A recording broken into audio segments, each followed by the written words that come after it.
Isn't online editing magical? The fact that anything you don't like about yourself, you can simply subtly erase. You can casually cover over. The freedom it gives you, the liberation, the chance to get 100 likes on Facebook. The trouble is that if we're starting to aspire to these things, our lives are about to fall apart. In reality, we can't edit things like this. We're not always going to be on our top form. There's going to be parts of our lives, parts of who we are that we're not quite so comfortable with, and that, guess what? We might not be able to do anything about. Regardless of how, while we're in our cozy online bubble, we can easily change the unchangeable and fix the unfixable in our lives, it can make the reality even harder to live with. It perpetuates this unattainable view of perfection in our mind, both for how we view ourselves and for how other people view us. So that when we walk around in the real world and we're not getting all of that endorsement and reassurance and encouragement from the people we see on a day-to-day basis, like we do on our Facebook, Instagram, and Twitter, all of a sudden, we don't know what's going on.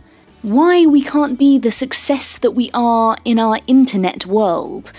And just as we build up a perception of ourselves from everything we see around us and society views about us, the way the world looks at things, we're making it a whole lot harder for ourselves to succeed in this area when we're constantly upping the game with our fancy technological tools. How many times have you met someone online and either lied or just casually not told them something about yourself that you don't feel so great about? You've assumed that, hey, they can find that out later and it'll all be fine. Just after they've found out all the great stuff about me, so that maybe it might weigh that out. We all rebel against being judged on the little things about ourselves that we're insecure about, that eat away at us and that we wish we could change in our lives. And usually when we talk about these things, we talk about them in the context of somebody knowing us as a full, well-rounded person and still not being able to see past that one thing that makes them judge us negatively. However, when we're talking about online, people don't know us as a person.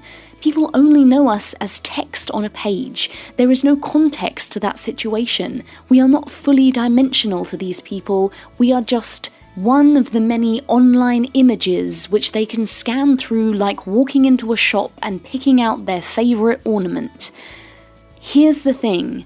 As human beings, if we really were being sold in a shop, everyone would have blemishes. Everyone would be damaged in some way.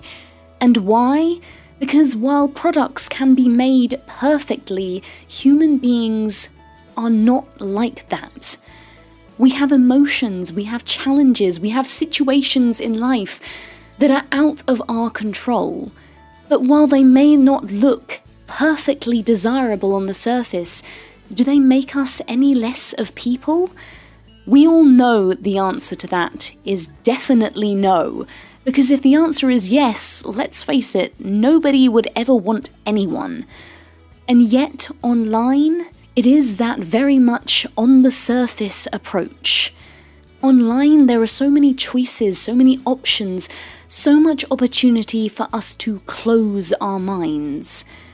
When really, in the online world, our only hope may be to open them, to give people the benefit of the doubt, to not be afraid of talking about the things that might not be the online image of wonderful, to stop spending so many hours editing who we are, but instead to be proud of who we are.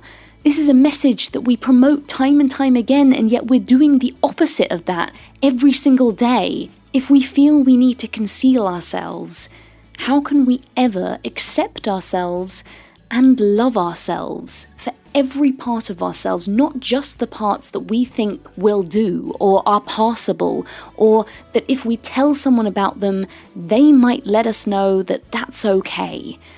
We are constantly looking for validation online, and we stubbornly insist that if we put ourselves out there and people don't like us, we don't really care. That's a lie. We all really care on some level, but our online need for perfection is making us ever more anxious to share with people the things that we don't feel so great about. Putting a greater pressure on ourselves not to be that way, even when there's nothing we can do about being that way. It's just part of who we are. It's part of our story. And what we really need is to feel secure and confident in that. This needs to start with us. The more everyone around us edits themselves, the more we do the same.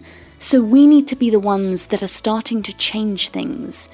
To not feel great about ourselves because we've managed to edit out all of our flaws, but to feel fabulous about ourselves because we are totally okay with who we are, both on and offline. To have a thirst for getting to know other people and not judging them so harshly. How many times have you found out something about somebody that you've met online and you've run a mile simply because it's the unknown? It's not something you've experienced before and it freaked you out. We're all guilty of that.